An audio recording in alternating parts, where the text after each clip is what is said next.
कैलाश पर्वत के शिखर पर स्थित था दिव्य वातावरण, जहां शांति, सौम्यता और अपार ऊर्जा का प्रवाह हर दिशा में हो रहा था। चारों ओर बर्फ की सफेद चादर बिछी हुई थी और पर्वत की चोटी से धुंधली सी किरणें निकलती हुई प्रतीत हो रही थी, मानो स्वयं ब्रह्मांड की शक्ति वहां केंद्रित हो गई हो। हवा में एक गूंज थी, ऐसी गूंज जो जीवन, चेतना और आत्मा की गहराई से उठती थी। यह वातावरण किसी साधारण स्थल का नहीं, अपितु भगवान शिव और माता पार्वती के दिव्य निवास का प्रतीक था। शाम का समय था। कैलाश पर्वत की चोटियों पर सूर्य की अंतिम किरणें अपने रंग बिखेर रही थी। बर्फ की चमकदार सतह पर नारंगी और सुनहरी आभा फैल गई थी और हिमालय के शांतिपूर्ण वातावरण में एक दिव्य नाद सुनाई पड़ रहा था। इसी बीच भगवान शिव और माता पार्वती शांति से बैठकर संवाद कर रहे थे। माता पार्वती ने भगवान शिव से पूछा, हे स्वामी, यह संसार इतना विचित्र क्यों है? एक ओर तो जीवन में अपार सुख है और दूसरी ओर दुखों का भी अंत नहीं है। मनुष्य इन दोनों के बीच झूलता रहता है। क्या यह सब किसी विशेष उद्देश्य से होता है? भगवान शिव ने अपनी गहरी दृष्टि से माता पार्वती की ओर देखा और मुस्कुराते हुए कहा, हे देवी, संसार की यह लीला अजीब जरूर लगती है, लेकिन इसमें गहरा रहस्य छिपा हुआ है। जीवन और मृत्यु, सुख और दुख, सफलता और असफलता, सब एक चक्र का हिस्सा है। यह संसार एक परीक्षा स्थल है, जहां आत्मा को विभिन्न अनुभवों से गुजरना होता है, ताकि वह अपने वास्तविक स्वरूप को पहचान सके। माता पार्वती ने आश्चर्यचकित होकर कहा, तो क्या मनुष्य का लक्ष्य केवल इन अनुभवों से गुजरना है, या इससे कुछ अधिक है? भगवान शिव ने उत्तर दिया, हर आत्मा का उद्देश्य है मोक्ष प्राप्त करना, अपने वास्तविक स्वरूप को पहचानना।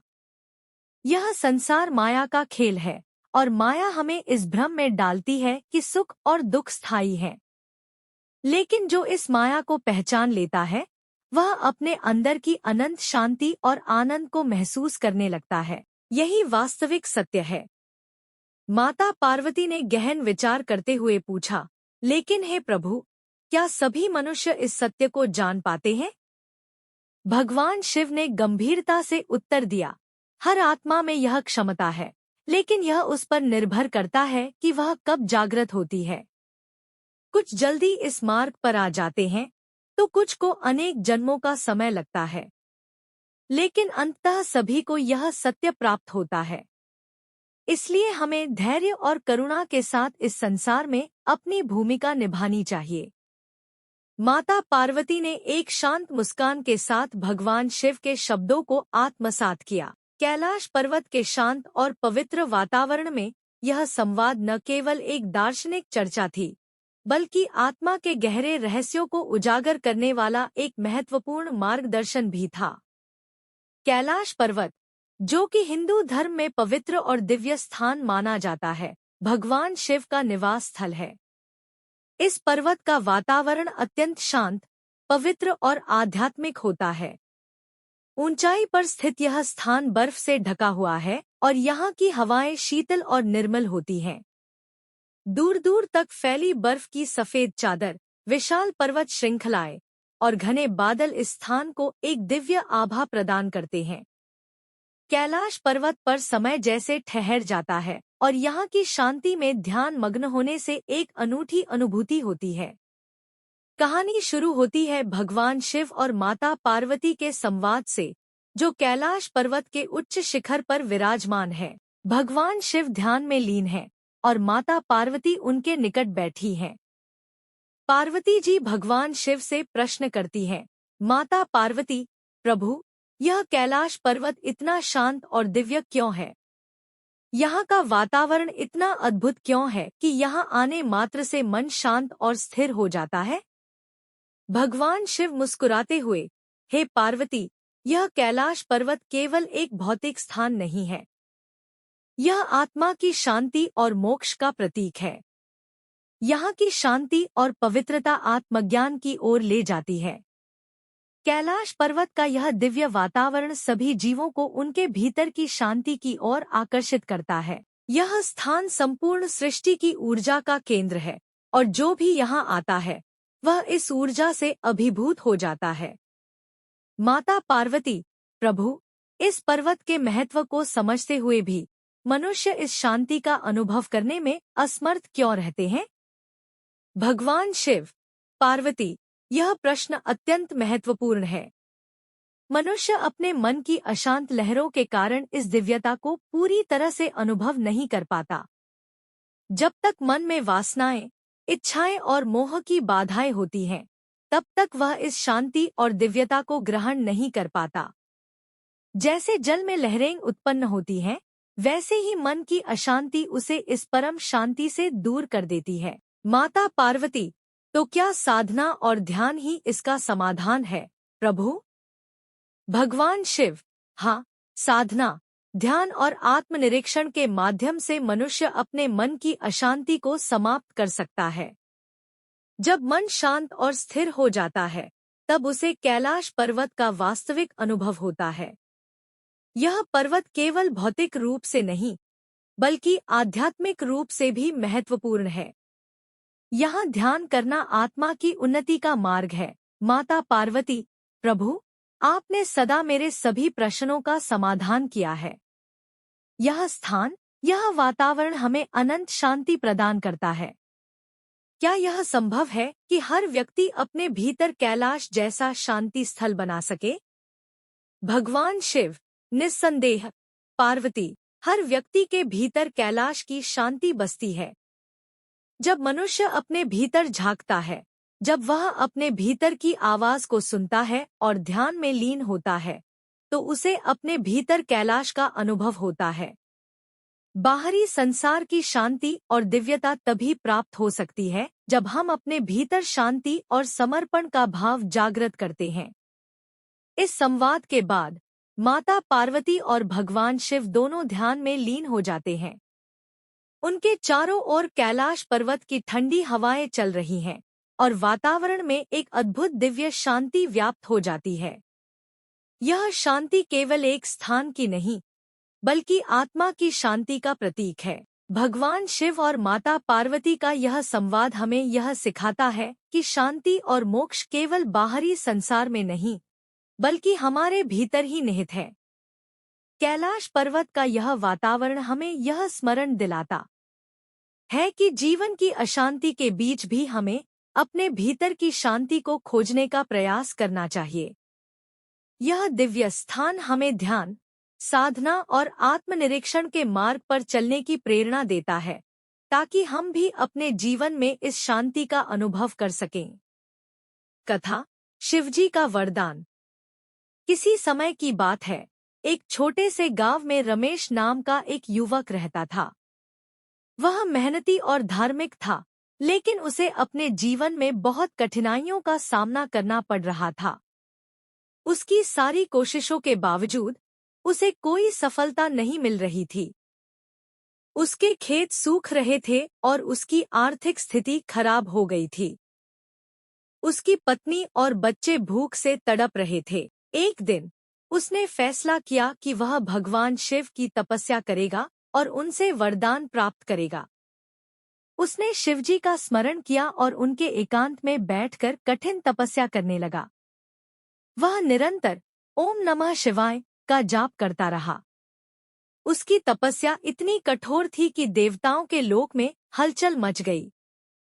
अंततः भगवान शिव उसकी भक्ति से प्रसन्न हो गए और उसके सामने प्रकट हुए। शिवजी ने कहा, वत्स, मैं तुम्हारी तपस्या से प्रसन्न हूँ। जो भी तुम चाहो वरदान मांग लो। रमेश ने विनम्रता से कहा, भगवन, मुझे ऐसा वरदान दे जिससे मेरे परिवार का भरण पोषण हो सके और मैं दूसरों की मदद कर सकूं। शिवजी ने मुस्कुराते हुए कहा, मैं तुम्हें एक दिव्य गाय का वरदान देता हूँ, जो तुम्हारी सभी आवश्यकताओं को पूरा करेगी। यह गाय न केवल तुम्हारे परिवार का पोषण करेगी, बल्कि तुम इससे गांव के अन्य लोगों की भी सहायता कर सकोगे। रमेश ने आभार व्यक्त किया और शिवजी का आशीर्वाद लेकर अपने गांव लौट आया। उसने उस गाय की देखभाल शुरू की और धीरे धीरे उसके जीवन में सुधार होने लगा। उसकी फसलें अच्छी होने लगी और गाय से प्राप्त दूध और अन्य संसाधनों ने उसकी आर्थिक स्थिति को सुधार दिया। उसने गाय से प्राप्त दूध और अन्य उत्पादों को गांव में बांटना शुरू कर दिया, जिससे पूरे गांव का कल्याण होने लगा। कुछ समय बाद उसका गांव समृद्ध हो गया और लोग रमेश को सम्मान और प्रेम से देखने लगे। वह हर किसी की मदद करता और लोगों को सिखाता कि कठिन समय में धैर्य और श्रद्धा से भगवान का स्मरण करना चाहिए। संदेश: इस कथा से हमें यह सीख मिलती है कि कठिन समय में धैर्य रखना और भगवान में आस्था बनाए रखना महत्वपूर्ण है। ईश्वर सच्चे दिल से की गई प्रार्थना को कभी व्यर्थ नहीं जाने देते। सच्ची भक्ति और निस्वार्थ सेवा का फल हमेशा शुभ होता है। भोलेनाथ के द्वारा मानव जीवन ज्ञान। एक प्रेरणादायक कथा प्रस्तावना। कहानी एक ऐसी यात्रा पर आधारित है जिसमें भगवान शिव, जिन्हें भोलेनाथ भी कहा जाता है, मानव जीवन के गहरे रहस्यों और उसकी सही दिशा पर मार्गदर्शन देते हैं। यह कथा हमें जीवन की सच्ची समझ और प्रेरणा देती है। कथा: कैलाश पर्वत की ऊंचाइयों पर, जहां आकाश और धरती मिलते हैं, भगवान शिव और माता पार्वती एक दिन संगीनी वार्तालाप में मग्न थे। भक्तों की समर्पित नजरों और समर्पण से भगवान शिव अत्यंत प्रसन्न थे। एक दिन एक साधक, जिसका नाम ऋषि वेदांत था, भगवान शिव के दर्शन हेतु कैलाश पर्वत पर पहुंचा। उसने वर्षों से कठिन तपस्या की थी और अब वह जानना चाहता था कि जीवन का वास्तविक अर्थ क्या है। ऋषि वेदांत ने भगवान शिव से प्रार्थना की, प्रभु, आप सृष्टि के रचयिता और जीवन के सबसे गहरे रहस्यों के ज्ञाता हैं। कृपया मुझे जीवन का सही मार्ग बताएं। भगवान शिव ने उसकी प्रार्थना स्वीकार की और बोले, हे ऋषि, मानव जीवन एक विशेष अवसर है। यह अवसर केवल जन्म और मृत्यु के बीच की यात्रा नहीं है, बल्कि यह आत्मा की यात्रा है, जो सच्चे ज्ञान, समझ और आत्मा की पूर्णता की ओर ले जाती है। भगवान शिव ने कहा, जीवन में 3 प्रमुख गुण होते हैं: धैर्य, समर्पण और समर्पण। इन 3 गुणों को अपनाकर ही मनुष्य अपने जीवन को सार्थक बना सकता है। पहला गुण धैर्य है। धैर्य केवल कठिनाइयों को सहन करने का नाम नहीं है, बल्कि यह मन की स्थिरता और संतुलन बनाए रखने की क्षमता भी है। जब आप धैर्यपूर्वक समस्याओं का सामना करते हैं, तो आप अपने भीतर की शक्ति को पहचान पाते हैं। दूसरा गुण समर्पण है। समर्पण का अर्थ है अपने कर्तव्यों और जिम्मेदारियों को पूरी निष्ठा और ईमानदारी से निभाना। जब आप अपने कर्मों में समर्पित होते हैं, तो जीवन की कठिनाइयां सरल लगने लगती हैं। तीसरा गुण समझ है। जीवन की सच्ची समझ तब आती है जब आप अपने भीतर की आवाज को सुनते हैं और अपने आचरण को उसके अनुसार ढालते हैं। जब आप समझदारी से कार्य करते हैं, तो आप सच्चे सुख और शांति को प्राप्त कर पाते हैं। भगवान शिव ने कहा, इन गुणों को अपनाकर आप न केवल अपनी जीवन यात्रा को सुगम बना सकते हैं, बल्कि आप दूसरों को भी प्रेरित कर सकते हैं।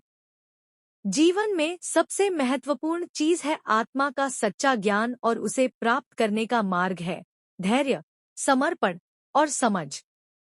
ऋषि वेदांत ने भगवान शिव के वचनों को आत्मसात किया और जीवन की नई दृष्टि के साथ लौटे। उन्होंने जीवन के प्रत्येक पल को समझदारी, धैर्य और समर्पण के साथ जीना शुरू किया और अपनी आंतरिक शांति को पाया।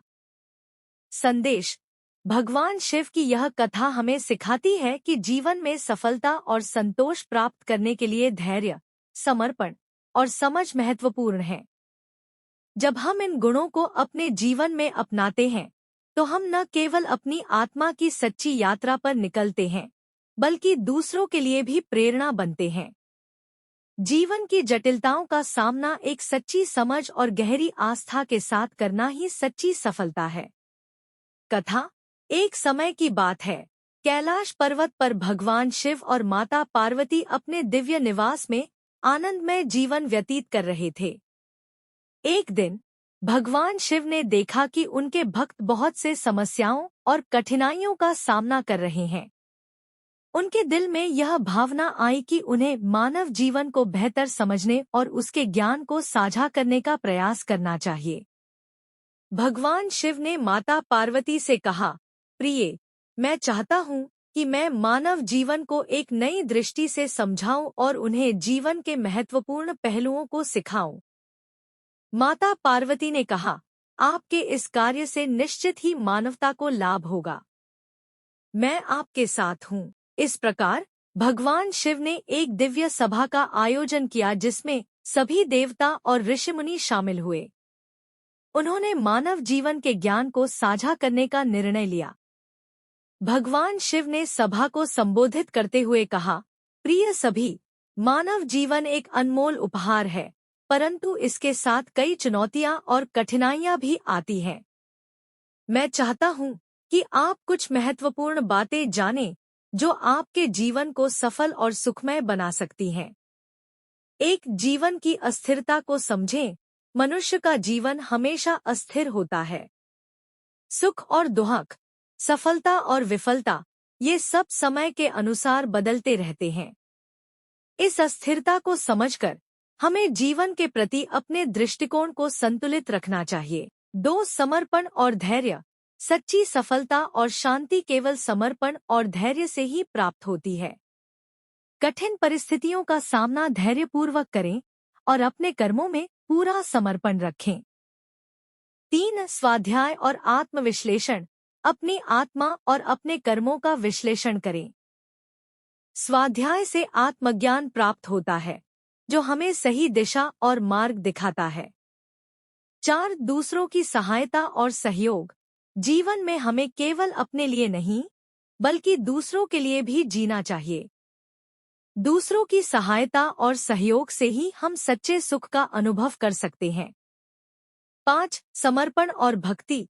ईश्वर की भक्ति और समर्पण से हम जीवन की कठिनाइयों को पार कर सकते हैं। ईश्वर के प्रति श्रद्धा और विश्वास बनाए रखें।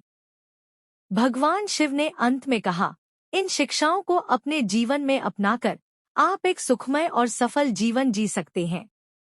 जीवन की कठिनाइयों से घबराएं नहीं, बल्कि उन्हें अपने आत्मसंवर्धन का एक हिस्सा मानें।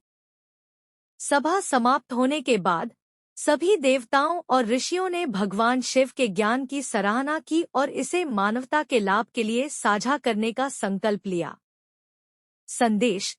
इस कथा का मुख्य संदेश यह है कि जीवन में आने वाली कठिनाइयों और चुनौतियों को समझना और उनका सामना धैर्य और समर्पण के साथ करना महत्वपूर्ण है। स्वाध्याय, आत्मविश्लेषण और दूसरों की सहायता से ही हम जीवन को सही दिशा में ले जा सकते हैं और सच्चे सुख का अनुभव कर सकते हैं। भगवान शिव का यह ज्ञान हमें प्रेरित करता है कि हम अपने जीवन को सार्थक और सफल बना सकें।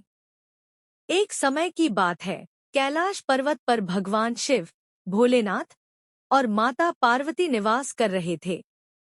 एक दिन शिवजी ने माता पार्वती से कहा, माँ, आज हम मनुष्यों को एक महत्वपूर्ण सीख देने जा रहे हैं। मुझे लगता है कि वे बहुत भ्रमित और असंतुष्ट हैं। चलो, हम उन्हें जीवन के महत्व को समझाते हैं। शिवजी ने एक दिव्य उपदेश देने का निश्चय किया और एक सभा का आयोजन किया, जिसमें सभी देवता और ऋषिमुनि उपस्थित थे।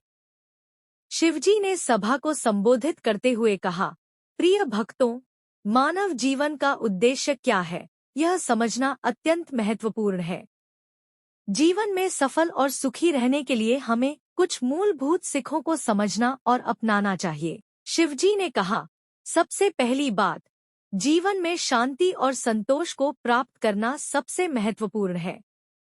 लोग अक्सर बाहरी वस्तुओं की खोज में लगे रहते हैं, लेकिन सच्चा सुख भीतर से आता है। दूसरी बात, जीवन में कर्म का महत्व है। हमें अपने कर्मों का ईमानदारी से पालन करना चाहिए। निस्वार्थ भाव से काम करने पर ही हमें सच्चे फल प्राप्त होते हैं। तीसरी बात, प्रेम और करुणा से भरा जीवन जीना चाहिए। एक दूसरे के प्रति प्रेम और सम्मान रखना ही हमें समाज में सच्ची खुशी और सामंजस्य प्रदान करता है। चौथी बात, आत्मज्ञान की प्राप्ति आवश्यक है। आत्मा की गहराइयों को जानने के लिए ध्यान और साधना की आवश्यकता है। केवल बाहरी दुनिया की सतही चीजें देखकर जीवन का सत्य नहीं जाना जा सकता। अंत में जीवन की अनिश्चितताओं और कठिनाइयों को धैर्य और साहस के साथ स्वीकार करना चाहिए। कठिनाइयां हमारे जीवन का हिस्सा हैं, लेकिन ये हमें मजबूत बनाती हैं और हमारी आत्मा को उजागर करती हैं। सुनकर सभी देवता और ऋषिमुनि ने भगवान शिव के उपदेशों को आत्मसात किया और उसे मानव जीवन में अपनाने का संकल्प लिया। उन्होंने यह भी कहा कि इस ज्ञान को मानवों के बीच फैलाना चाहिए ताकि वे सच्चे सुख और संतोष की प्राप्ति कर सकें। संदेश।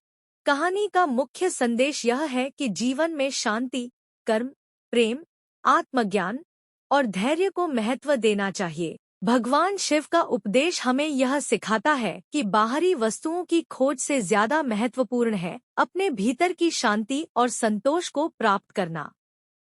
जीवन की अनिश्चितताओं का सामना साहस और समझदारी से करना चाहिए ताकि हम सच्ची खुशी और सफलता को प्राप्त कर सकें।